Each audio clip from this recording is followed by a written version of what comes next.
Hello guys and welcome back to another For Honor Heroes build video. Yes, I know it's been a long time and I really do apologize to all those hardcore For Honor players who do watch my channel. I honestly had some confrontation with a good friend and supporter to the channel a while ago, and we played this game and another game a lot, and I kind of was just, before then, he kind of got me out of the mood of playing the game, you know, just the way his vibe was playing the game. And my vibe is always having fun, but it ended up making the game feel like it wasn't fun, so I ended up playing all these other games that you guys see me playing now. But I still do love this game, and I am slowly trying to get back into it, as I replied to somebody this year in a comment. But here we are, we got the Peacekeeper build up. You see, I'm almost done with Warmonger, even though Warmonger's been out for a while. I do apologize. Like I said, it took me a minute to get back to this game. Orochi's almost done, and JJ's about to be done. So, we do have some videos coming up very fast here. Any new work on the Griffin hero? Next. But, yes, let's go ahead and get into the Peacekeeper. Yeah. So, this is a Breach attack build for the Peacekeeper. As always, let's get into the perks first. We have Galestorm, Devour, and Early Reaper as the common perks, and I went with Devour because of those ones. I feel like those are the only ones that are going to benefit you in Breach attack. So upon hero kill, you get 20% movement speed, man. That might help you get to your allies faster, in my opinion, but Devour is going to help you stay alive, because remember, you're a hero.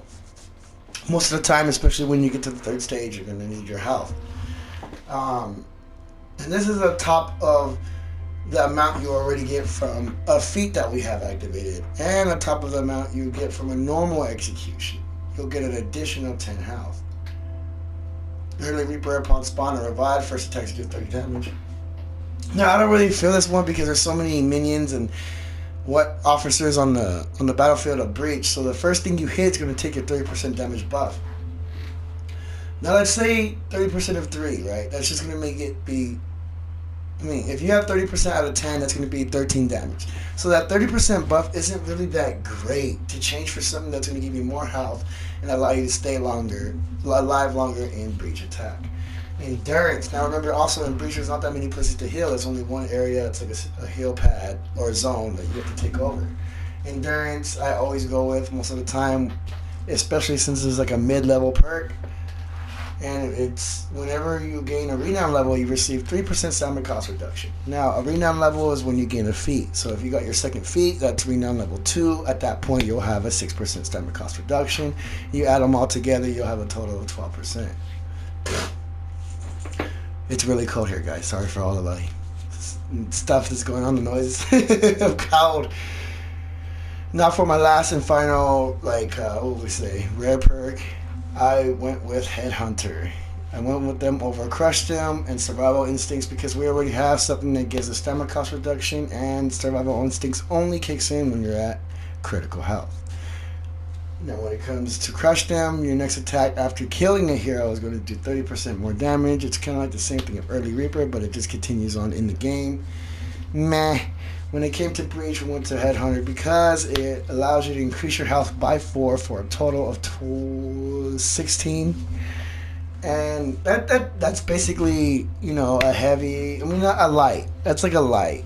And even if a light had 30% more damage, I feel like that's the light there. So no matter what, as you're doing your executions that you're doing to do anyway, because you're trying to get all your extra health from playing in Breach, you're going to gain maximum increases to your health bar with Headhunter.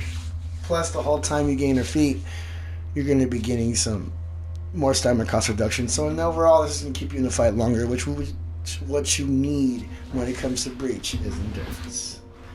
Alrighty, let's get over to the feats. Now, I went with Conquer over Stealth and Bounty Hunter. And you know, a lot of you are probably thinking, like, why did you choose Conquer over Bounty Hunter? Well, because yes, Bounty Hunter gives you stamina and health when you pawn a hero kill, which needs to be executed. We're going to have another feat, and we have a perk that allows us to gain more advantages doing executions and getting health that way as well. We have a bunch of ways that we're going to get we might even fill up our health bar with executions with the Peacekeeper, knowing that she's kind of like a little squishy, you know. Conquer, on the other hand, is going to allow you to capture the zones on the breach map faster, which is the objective. On top of that, the boosts you pick up around the map are going to last even longer.